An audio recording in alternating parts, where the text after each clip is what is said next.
ಪಾರ್ಥ ಎಂಬ ಹುಡುಗ ಸಾಮಾನ್ಯವಾದ ಒಂದು ಮಿಡಲ್ ಕ್ಲಾಸ್ ಫ್ಯಾಮಿಲಿಗೆ ಸೇರಿದವನಾಗಿದ್ದ. ತುಂಬಾ ವರ್ಷಗಳ ಪರಿಶ್ರಮದ ನಂತರ ಕೊನೆಗೂ ತನ್ನ ಕನಸಿನ ಕಂಪನಿಯ ಇಂಟರ್ವ್ಯೂಗೆ ಹೋಗ್ತಾನೆ. ಒಂದು ಜಾಬ್ ರೋಲ್ ಹುಡ್ಕೊಂಡು ಹೋಗ್ತಾನೆ. ಇಂಟರ್ವ್ಯೂ ಹಾಲ್ ನೋಡುತ್ತಿದ್ದಂತೆ ಅವನಿಗೆ ತುಂಬಾ ಭಯ ಆಗಕ್ಕೆ ಶುರುವಾಗುತ್ತೆ. ಅಲ್ಲಿ ಕುಳಿತವರು ಅವನಿಗಿಂತ ಹೆಚ್ಚು ಟ್ಯಾಲೆಂಟೆಡ್, ಹೆಚ್ಚು ಎಕ್ಸ್ಪೀರಿಯನ್ಸ್ಡ್. ಅವನ ಮನಸ್ಸು ಹೇಳುತ್ತೆ, ನೀನು ಯಾರಿಗೆ ಸಾಟಿ, ವಾಪಸ್ ಹೋಗು ಮನೆಗೆ, ಇದು ನಿನ್ನ ಜಾಗವಲ್ಲ ಅಂತ ಅವನ ಮನಸ್ಸು ಆಗಾಗ ಹೇಳ್ತಾನೇ ಇರುತ್ತೆ. ಅವನು ಹೊರಗಡೆ ಕುಳಿತು ಆಲ್ಮೋಸ್ಟ್ ಗಿವ್ ಅಪ್ ಮಾಡ್ತಾನೆ. ಫೋನ್ ತೆಗೆದುಕೊಂಡು ಅಮ್ಮ ನಾನು ವಾಪಸ್ ಮನೆಗೆ ಬರ್ತೀನಿ ಅಂತ ಕಾಲ್ ಮಾಡೋ ಹಂತಕ್ಕೂ ಹೋಗ್ತಾನೆ.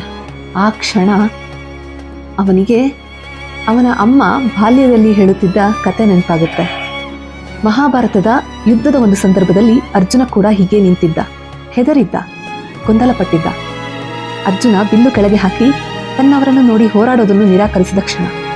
ಆಗ ಕೃಷ್ಣ ಕಾಮಾಗಿ ಹೇಳಿದ್ದೆ, ವಿಷಾದ ಕ್ಷಣದಲ್ಲಿ ನಿಲ್ಬೇಡ, ಅಂದರೆ ಕಷ್ಟ ಕ್ಷಣದಲ್ಲಿ ಸುಮ್ಮನೆ ಇರಬೇಡ, ಅದೇ ನಿನ್ನ ನಿಜವಾದ ಪರೀಕ್ಷೆ ಅಂತ. ಆ ಮಾತು ನೆನಪಿಗೆ ಬಂತು. ಆಗ ಪಾರ್ಥ ಒಂದು ದೀರ್ಘವಾದ ಉಸಿರು ತಗೊಳ್ತಾನೆ. ನಾನು ಈಗ ಪ್ರಯತ್ನ ಮಾಡ್ತೀನಿ, ಉಳಿದದ್ದು ಆ ದೇವರಿಗೆ ಬಿಟ್ಟಿದ್ದು, ಆತ ಏನು ಮಾಡ್ತಾನೋ ಮಾಡಲಿ ಅಂತ ನಿರ್ಧಾರ ಮಾಡ್ತಾನೆ. ಅವನು ಒಳಗೆ ಹೋಗಿ ಇಂಟರ್ವ್ಯೂ ಅಟೆಂಡ್ ಮಾಡ್ತಾನೆ. ಪರ್ಫೆಕ್ಟ್ ಅಂತ ಆಗಿರಲಿಲ್ಲ, ಆದರೆ ಆತ ಪರಿಹಾರ ಹುಡುಕುವ ಧೈರ್ಯ ಮಾಡಿದ್ದ. ಕೆಲ ದಿನಗಳ ನಂತರ ಒಂದು ಕಾಲ್ ಬರುತ್ತೆ.